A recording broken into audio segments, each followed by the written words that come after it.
आइए अब कुछ और बड़ी खबरों का रुख कर लेते हैं। पश्चिम बंगाल, यहाँ पर इन दिनों राम नवमी पर राजनीति गर्म है। एक तरफ बीजेपी ने बंगाल में धूमधाम से राम नवमी मनाने की घोषणा की है, तो वहीं दूसरी तरफ सीएम ममता बनर्जी कह रही हैं कि बंगाल के लोग बीजेपी के बहकावे में नहीं आएंगे, क्योंकि बीजेपी राज्य में दंगे करवाना चाहती है।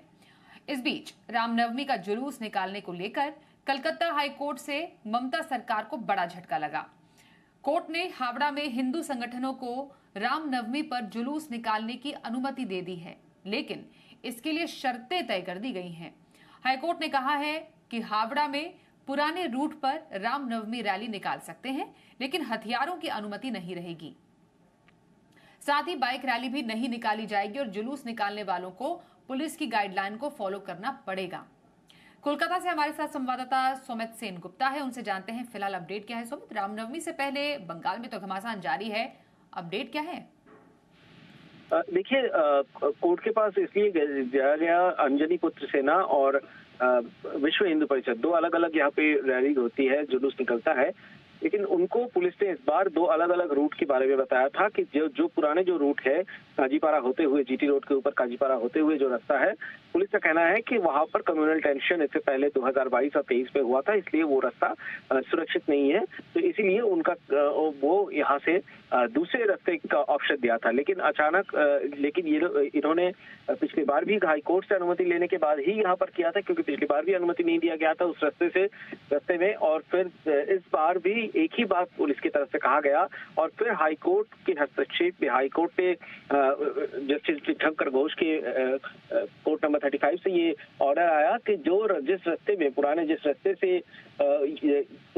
रास्ते में ये जुलूस निकलता था उसी रास्ते से निकलेगा। लेकिन कुछ शर्तें यहाँ पर लगा दिया गया है कि 500 से अधिक, क्योंकि दो अलग अलग संगठन विश्व हिंदू परिषद और अंजनी पुत्र सेना दो अलग अलग समय में, सुबह 8 बजे से एक है सुबह 8 बजे से और एक है दोपहर 3 बजे से, इन समय में जो वो जुलूस निकालेंगे, इनकी संख्या मैक्सिमम 500 होगा। और 500 कौन कौन पार्टिसिपेंट्स इसमें रहेंगे उनका पहले से ही नाम अपने आईडी कार्ड के सहित, चाहे वो आधार कार्ड हो या एपिक कार्ड हो, कोई भी एक आइडेंटिटी प्रूफ की कॉपी के साथ उसको पुलिस को पहले से ही बताना पड़ेगा और इस हिसाब से पुलिस उनको अलाउ करेगी।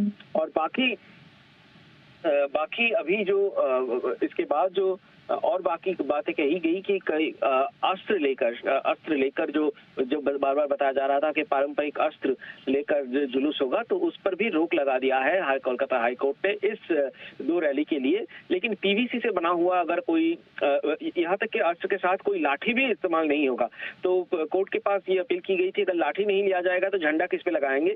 तो कोर्ट ने बताया कि वो पीवीसी स्टिक में ही लगा सकते हैं और अगर कोई ऐसे डिस्प्ले करने के लिए कोई अस्त्र अगर लेना है वो पीवीसी या प्लास्टिक का ही होगा। इसके अलावा कोई मेटल का कोई अस्त्र या लाठी नहीं रहेगा।